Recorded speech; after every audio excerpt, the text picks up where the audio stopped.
Somewhere out there beneath sun scorched deserts, hidden in forgotten canyons, or buried under the bones of old ghost towns, there are secrets that were never meant to be found. Gold that vanished without a trace, maps that don't lead anywhere until they do. Stories whispered around campfires, passed down just enough to survive, but never enough to solve.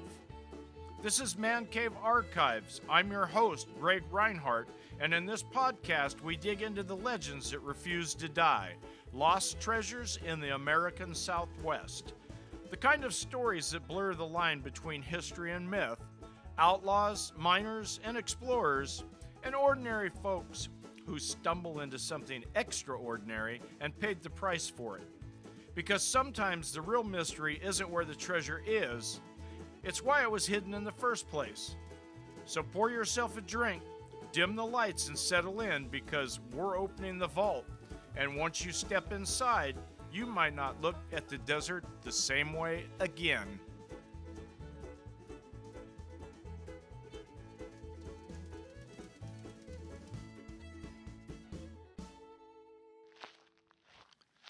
Victoria Peak Treasure. You know, there are places in the West where stories don't just survive, they linger. They settle into the land itself, into the rock, the wind, and the silence. Victoria Peak is one of those places. No, not the famous one overlooking the harbor half a world away. This Victoria Peak belongs to the American frontier, or at least that's what the stories claim. Because the truth is, no one can quite agree on where it actually is. Some say it's in northern Arizona, deep in broken desert mountain country. Others insist it lies further north, brushing the edge of Nevada or even southern Utah. Old maps disagree, survey lines shift, and names get reused. But the legend? The legend never changes. Because gold went up that mountain, and it never came back down. The story begins sometime in the late 1800s. 1887, if you believe the most commonly repeated version. A group of prospectors, maybe 5, maybe 7 men, depending on who's telling it, set out after hearing rumors tied to an old military supply route. Years earlier, a mule train carrying payroll, hard coin, no paper, was ambushed somewhere in the region. Officials reportedly blamed bandits. Unofficial ones blamed something else entirely. Either way, when the dust settled and the gold was gone, it was never recovered, not spent, just missing. And that kind of disappearance doesn't sit well with men who make a living chasing what's buried. One name surfaces more than others: Elijah Rourke. Now, Elijah Rourke was a prospector, part-time survey hand, and according to a handful of records, a man known for writing things down. His journal is the backbone of this entire story, even though that comes with its own mystery. The journal didn't show up until decades later. In the early 1900s, there was a Nevada estate sale. It was mixed in with tools, boots, and a rusted-out stove, and someone had picked it up, flipped through it, and realized it wasn't just another travel log. Most of the entries are exactly as you would expect: weather notes, water sources, complaints about supplies and partners, but as the entries progressed, something shifted. Rourke writes about the climb toward Victoria Peak. He describes the terrain as broken but deliberate, like the land itself had been rearranged.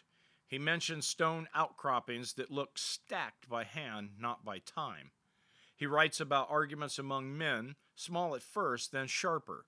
Disagreements over direction, over markings, over whether they were even following the right trail anymore, and then, the strangest detail of all, the compasses. He noted that they began drifting, not spinning wildly, not failing completely, but just enough to be wrong, just enough to make a man doubt himself. By the time the group reaches what Rourke calls the upper approach, the journal stops reading like a record and starts reading like a warning. He describes the silence, not the peaceful kind, the kind that presses in your ears. No birds, no insects, and no wind, just absence. And then comes the final entry. It is the one that turned this from a forgotten journal into a lasting legend. He wrote, "We found the place they did not want found. The rocks are stacked like memory. I do not think we are the first ones to stand here, and I don't think we will be the last." There was no follow-up entries, no explanation, no record of descent. The men were never seen again. Now that alone might have been enough to spark another story, but the desert has a way of feeding these things, adding to them and shaping them over time. Because people didn't stop going up there. Throughout the early 1900s, scattered reports began to surface. Ranchers spoke of strange rock formations high in the ridges, too symmetrical to be natural. Hunters also claimed to find old tin cans stamped with military markings in places that no supply chain could have ever reached. A survey crew in the 1930s reportedly marked an unusual stone structure on the map, only for the note to disappear from later versions. And then there are the stories that never made it into the records.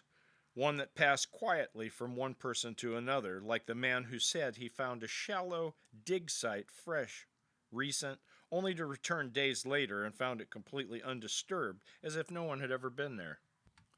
Or a pair of hikers who swore they followed the same ridgeline twice without ever turning around.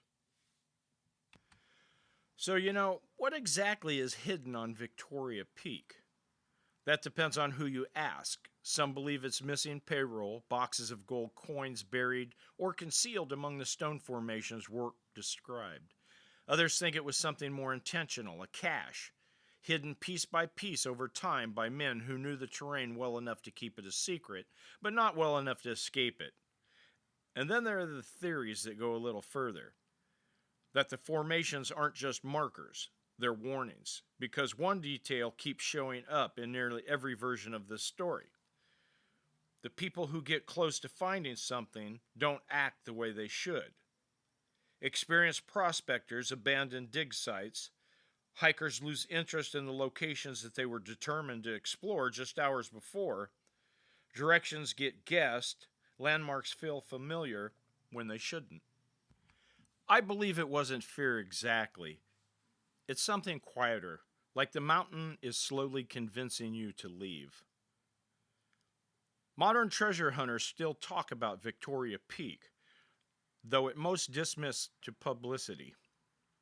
Privately in a different story, because every few years someone comes back with just enough to keep it alive. A photograph of stacked rocks, a piece of rusted metal that doesn't belong, coordinates that almost make sense but not quite, and always the same expression.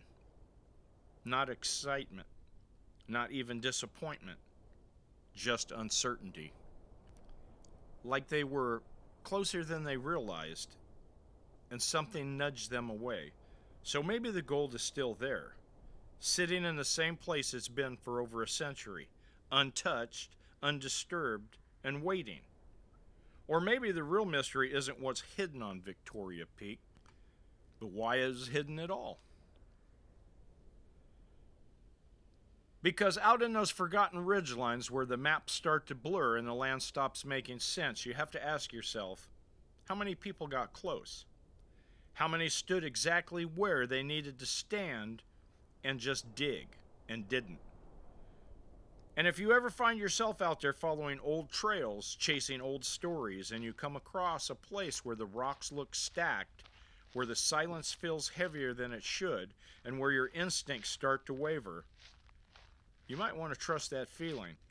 Because not every treasure is meant to be found, and not every place wants to give up what it's hiding. Because some mountains don't guard gold, they guard secrets. This is Man Cave Archives, and the past is never as far away as it seems, because out there the truth is still waiting, hidden, untouched, and out there in the dark, some secrets don't stay buried. They just wait for the next person to come looking.